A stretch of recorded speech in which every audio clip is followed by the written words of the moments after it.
Le soir, avec Marceau et Laurence. Radio X. Journaliste, auteur, conférencier, c'est l'enquêteur du paranormal. Il est avec nous chaque semaine. Cher Christian Page, comment vas-tu? Salut Marceau, salut Laurence. Salut! Est-ce que tu conduis un muscle car, toi? Oui, absolument. Écoute, j'aimais bien ta conversation. Moi, des voitures, j'en ai 3 de collection. Ah oui? J'ai une Ford Mustang, donc t'as dit ça, c'est le chauffeur fougueux, aventurier, là. Qui n'est pas ma voiture favorite. Mais j'aime bien, là, tu sais, je veux dire, c'est vrai qu'une Mustang, c'est une Mustang, on s'entend, là. Ouais. J'ai également une Chrysler Sebring décapotable. Tu sais, quand c'est sorti, là, la Sebring, c'était un peu le rêve américain des décapotables. Tu sais, c'était la voiture, là, tu sais, là.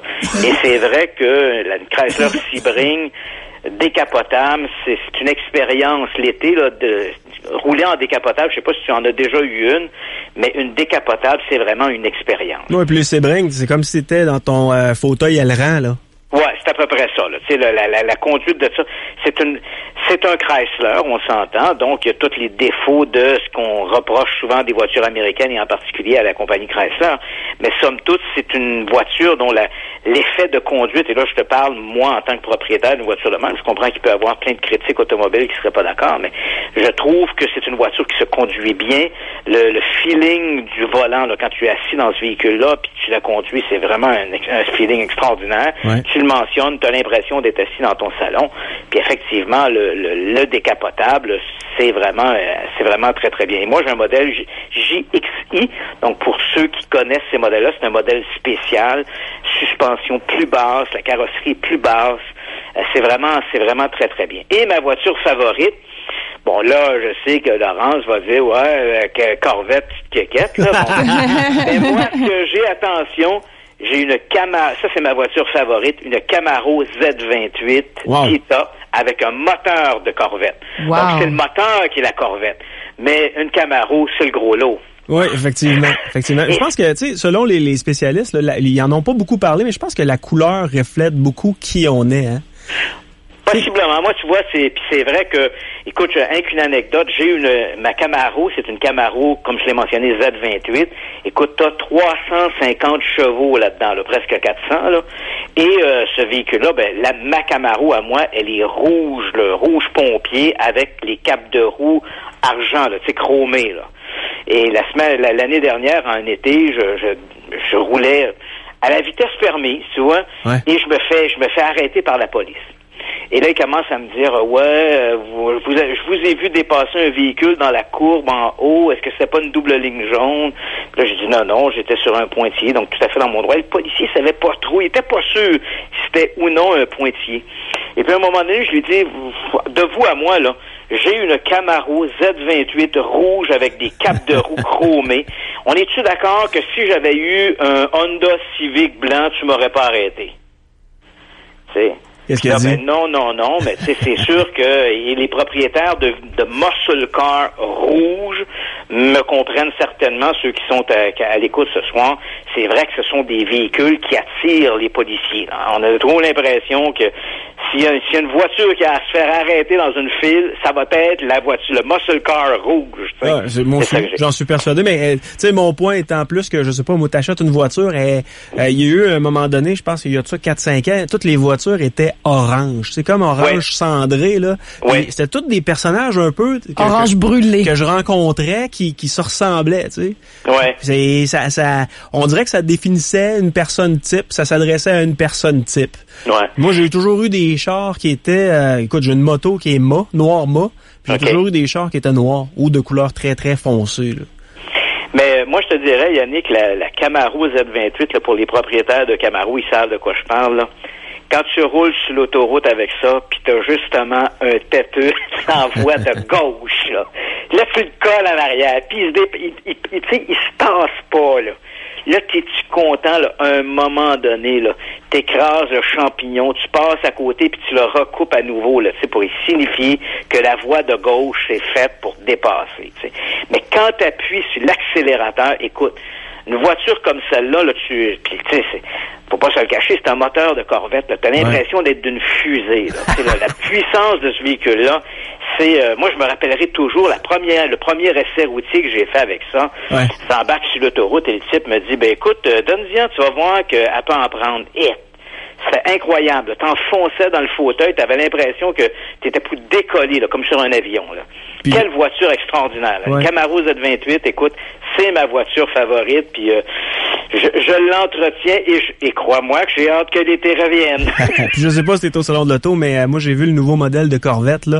Ouais. C'est magnifique. Mais comme tu l'as dit au début, ce modèle-là est très, très, très jugé par les femmes. Hein? Oui, c'est ça.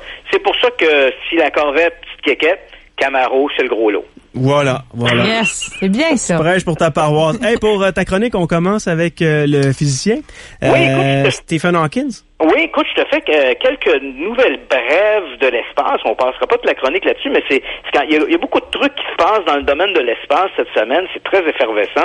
D'abord, il y a cette histoire de Stephen Hawking qui va aller finalement dans l'espace. Donc, on se situe un peu pour les auditeurs qui est ce Stephen Hawking. C'est un scientifique britannique. Il est aujourd'hui âgé de 75 ans. La plupart des gens le connaissent parce que c'est ce fameux scientifique, physicien, cosmologue qui est cloué à un fauteuil roulant parce qu'il, depuis l'âge de 20 ans à peu près, il est atteint de la sclérose latérale amyotrophique, qu'on dit aussi maladie de Charcot ou de la maladie de Lou Gehrig. Oui. Ce qui n'empêche pas, donc il est prisonnier d'un corps déficient, mais ce qui n'empêche pas son esprit d'être tout à fait vif. Et il arrive, c'est sans aucun doute l'un des plus grands physiciens du 20e siècle. Il a transformé notre façon de voir l'univers. Et donc, Stephen Hawking rêvait, bien sûr, d'aller dans l'espace, mais tu comprendras en raison de son handicap et aussi de son âge. C'est quand même un homme âgé de 75 ans maintenant. Évidemment, il disait, je pense qu'il n'y aura... c'est le rêve de ma vie, mais je pense que je n'aurai jamais la chance d'aller dans l'espace. Et voilà que c'était sans compter, sans la grandeur d'âme de Richard Benson, qui est à la tête du groupe Virgin. Branson. Oui, c'est ça. Richard Branson. J'ai dit Branson. Et Branson est à la tête du groupe Virgin. Yes.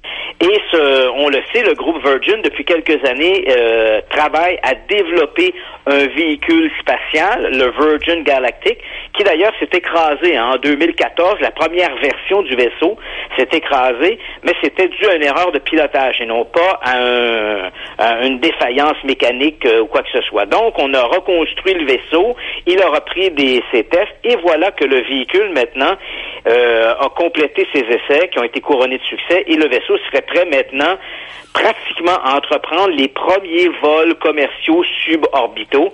Et Branson a proposé à Stephen Hawking de l'amener, d'en faire un VIP. Et là, Hawking pourra donc réaliser le rêve de sa vie, voyager dans l'espace. C'est bien quand même, parce que lui, il a toujours voulu ça, puis c'est un gars qui a étudié l'espace toute sa vie, tu me dis 75 ans? 75 ans. Et il peut y avoir un risque pour sa vie, par exemple, s'il va y avoir de la pression quand ils vont décoller. Là. Ouais. Mais tu sais, c'est quand même surprenant parce que Stephen Hawking, lorsqu'il a été diagnostiqué de la maladie de Charcot, ouais. On lui donnait 20 ans à peu près à vivre. Il a été diagnostiqué, il avait 22 ans. Donc, en théorie, à l'âge de 40 ans, on croyait que c'était son espérance de vie. Et il est quand même rendu à 75 ans. Et semble-t-il encore toujours relatif, bien sûr, mais encore en assez bonne santé. Donc, pour l'instant, ces médecins n'ont pas posé d'avis contraire sur la possibilité qu'il fasse ce vol suborbital. Et bien sûr, on lui souhaite. Parce que les jets qu'il va subir en montant, ça va être astronomique, là? Oui, en fait, faut comprendre que le fameux Virgin Galactic est largué depuis un avion, hein, donc il ne fait pas un décollage depuis le sol, il est accroché à un gros avion, un plus gros porteur, et puis là, il est monté en très haute altitude et puis largué, un peu comme le faisaient les Américains avec l'avion fusée X-15, là. Donc on le largue en altitude. Donc c'est comme ça que fonctionne le Virgin Galactic, mais bien sûr, tu le mentionnes, il faut pas se le cacher, il y aura bien sûr cette accélération léger et tout le reste. Mais bon, j'imagine que avant de partir pour l'espace, Stephen Hawking va subir toute une batterie de tests pour s'assurer que sa santé ne sera pas mise en danger. Parfait. On parle d'hommes sur Mars d'ici 2033. Ben, écoute, ça, c'est un peu un retournement de situation tout à fait incroyable. Il y a quelques mois ou quelques semaines à peine, la NASA, bon, d'abord, sous l'administration d'Obama, la NASA avait dû abandonner son projet Orion, son projet Constellation, qui devait remettre des hommes sur la Lune. On disait que c'était trop cher, le financement était difficile, donc on a abandonné le projet. Et puis voilà, qu'il y a quelques jours, la NASA s'est vue remettre par le Congrès américain un budget de 19,5 milliards de dollars, j'ai bien dit 19,5 milliards, et avec ce budget, bien sûr, le Congrès donne son feu vert à la NASA pour qu'elle s'engage dans des projets somme toute très ambitieux, et l'un de ces projets, on souhaiterait que la NASA envoie d'ici 2030 à peu près des hommes autour de la planète Mars et possiblement l'atterrissage d'une mission habitée pour 2033. Donc c'est quand même tout à côté. Donc on peut espérer, en tout cas moi je peux espérer que je verrai ça de mon vivant. Et déjà à partir de 2018, ce qui semblait maintenant complètement renvoyé aux oubliettes il y a quelques mois devient maintenant la réalité. Donc, en 2018, la NASA compte envoyer des hommes autour de la Lune et possiblement aux alentours de 2021 faire atterrir de nouvelles missions sur la Lune, parce que tu auras compris que pour envoyer des astronautes vers Mars, il faudra établir des infrastructures ou sur la Lune ou autour de la Lune où on pourra assembler le vaisseau qui éventuellement amènera un équipage vers Mars. Donc, avec ce nouveau budget là, de 19,5 milliards, on peut dire que la NASA a le vent dans les voiles. Mais pourquoi Mars est si attrayant pour la NASA? Pourquoi on voudrait pas, je sais pas moi, coloniser la Lune? Parce que Mars, tu comprendras que c'est vrai qu'on est allé sur la Lune. Oui. Les théoriciens du complot diront non. Mais on est allé sur la Lune. Mais la Lune, c'est la porte d'à côté. Et la Lune n'est pas une autre planète. Tu comprends-tu? Ouais. Donc, lorsque les hommes débarqueront sur Mars, là, on pourra dire qu'on est allé sur une autre planète. On aura visité une autre planète. La Lune, c'est presque un saut de puce comparé à l'idée d'aller sur Mars. Et tu comprendras que Mars offre énormément de capacités parce que, bon, c'est une planète qu'on croit qui dans son passé a connu un environnement assez semblable à la Terre. On parle beaucoup de la possibilité qu'il y ait de l'eau sur Mars. À tout le moins, il semble qu'il y ait des ruissellements d'eau sur Mars. Il pourrait y avoir de l'eau liquide dans son sous-sol. Donc, il y a toutes sortes de possibilités. Et bien sûr, il y a également des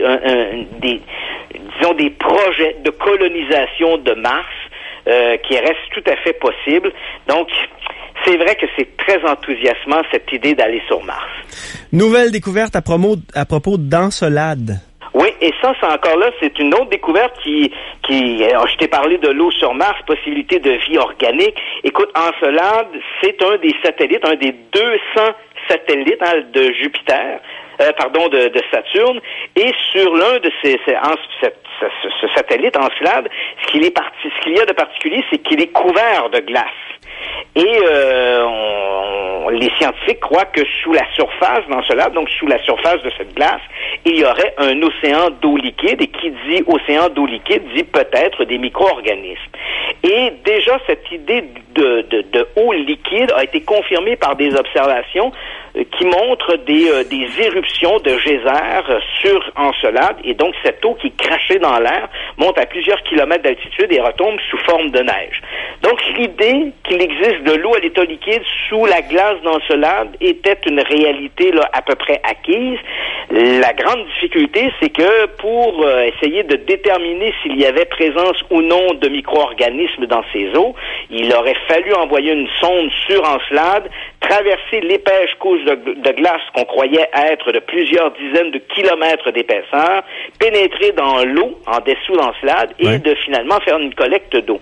C'était très compliqué. Déjà, envoyer une sonde là-bas est très compliqué, mais éventuellement, cette idée de forage était à peu près impossible. Et voilà que des nouvelles informations transmises par la sonde Cassini. Il faut savoir qu'on a une sonde américaine qui gravite autour, qui se trouve à ce moment-ci dans les parages de Saturne. Et voilà que les informations transmises par la sonde Cassini semblent indiquer que la glace sur Encelade serait beaucoup moins importante qu'on le croyait. Donc la couche de glace, à certains endroits, pourrait avoir à peine 2 kilomètres d'épaisseur.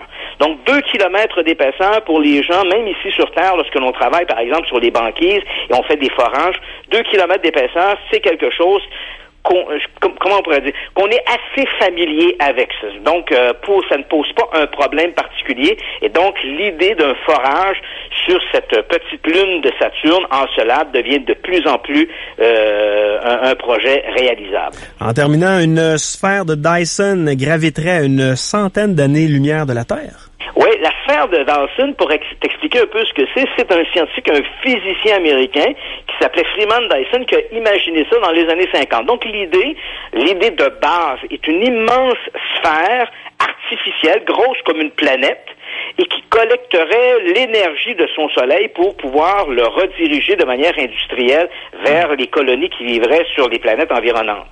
Il y a des gens dans une version plus étoffée qui imaginent des sphères de Dyson comme étant des sortes de planètes artificielles à l'intérieur desquelles vivraient des colonies d'êtres vivants. Et donc, évidemment, ça semble tirer de la science-fiction, mais voilà qu'il y a quelques années, en fait en 2012, des astrophysiciens avaient noté à 100 années-lumière de la Terre une planète, une très grosse planète, qui est à peu près de 4 à 7 fois la taille de notre planète Jupiter, donc la plus grosse planète qu'on a dans le système solaire. Tu t'imagines une planète qui serait 7 fois plus grosse. Et ce qui était particulier de cette planète, que les scientifiques observaient, à laquelle on a donné d'ailleurs le nom tout à fait érotique de CFB-DSIR 2149-0403. Oh, Laurence, excuse-moi, Laurence frémit en attendant ça. Oui. Très sauté sur sa chaise.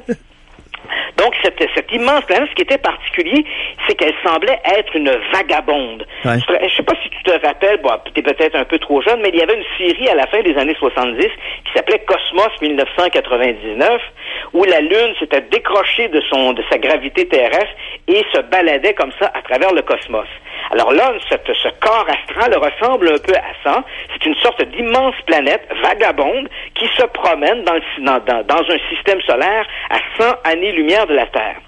Et là, on s'est dit, c'est quand même assez curieux. Et voilà qu'au cours des dernières semaines, les scientifiques, avec des nouveaux relevés, ont pu déterminer que cette planète avait également été très, très forte, en tout cas présentait un profil métallique très élevé. Alors, on commence à se creuser la tête. Est-ce qu'il ne s'agirait pas finalement de l'une de ces mystérieuses, ou en tout cas de ces théoriques sphères de Dyson imaginées dans les années 50? Et si c'est le cas, tu comprendras que la sphère de Dyson ne peut pas être un objet artificiel. Elle devrait donc forcément être une création d'une super civilisation extraterrestre. Très intéressant. Laurence a déjà des frissons. Bon. J'ai froid dans le dos. On peut leur dire pour Laurence, écoute, c'est le CFB-DSIR 2149-04. Oh, 03. Hey, rapido, je sais pas si tu prévoyais en parler, mais on parle de fantômes brésiliens. Il y a le président du Brésil, Michel Temer, qui a expliqué pourquoi lui et sa famille n'habitaient pas dans sa résidence au palais présidentiel, mais plutôt dans une autre résidence. Oui, ça c'est tout à fait amusant parce que le palais présidentiel à Brasilia, c'est le palais Alvarado. C'est une construction qui est tout à fait moderne, en fait qui ressemble presque à une sorte de musée d'art contemporain. Ouais. Et puis voilà, depuis son élection, le président Michel Temer avait emménagé dans le palais présidentiel, bien sûr, qui est la résidence du chef d'État. Et puis voilà qu'il a décidé de déménager dans une résidence qui est beaucoup plus une petite résidence secondaire. Et là, il dit, écoute, je préfère habiter dans cette maison-là plutôt que le palais présidentiel. Et évidemment, tout ça reste un peu mystérieux. Et voilà que la semaine dernière, il a confié à un journal local, le Veja News, il a dit, écoutez, je n'habite pas dans le palais présidentiel parce que, au moment d'y emménager avec ma famille, on a ressenti des ondes un peu mystérieuses, des effluves inconnus. Donc, ils en sont venus à la conclusion que le palais présidentiel était hanté. Et pour son bien-être à lui, le bien-être de sa famille, il a donc décidé de déménager toute la famille au grand complet dans une petite résidence secondaire, le palais Jaboura. Et c'est donc là que le président habite depuis son élection, laissant donc ce palais, cet immense palais présidentiel, l'Alvarado Palace, désert de ses occupants à cause, semble-t-il, des fantômes qui ne semblent pas trop, en tout cas, que ne semblent pas trop apprécier Michel Temer. Peut-être une petite enquête de Christian Page au Brésil prochainement? Pourquoi pas? Le Brésil, là, la plage de Copacabana. Christian Page, c'est toujours un plaisir. Ça me fait plaisir. Bye-bye. Allez faire un tour sur la page de Christian Page. Ça porte son nom, christianpage.ca. Il est avec nous à chaque semaine. Et le dernier vendredi du mois, c'est-à-dire la semaine prochaine, vendredi il prochain, va être avec nous pendant 1h30, toujours très apprécié ce cher Christian Page. 8h23, on revient. Marceau, le soir. Radio X.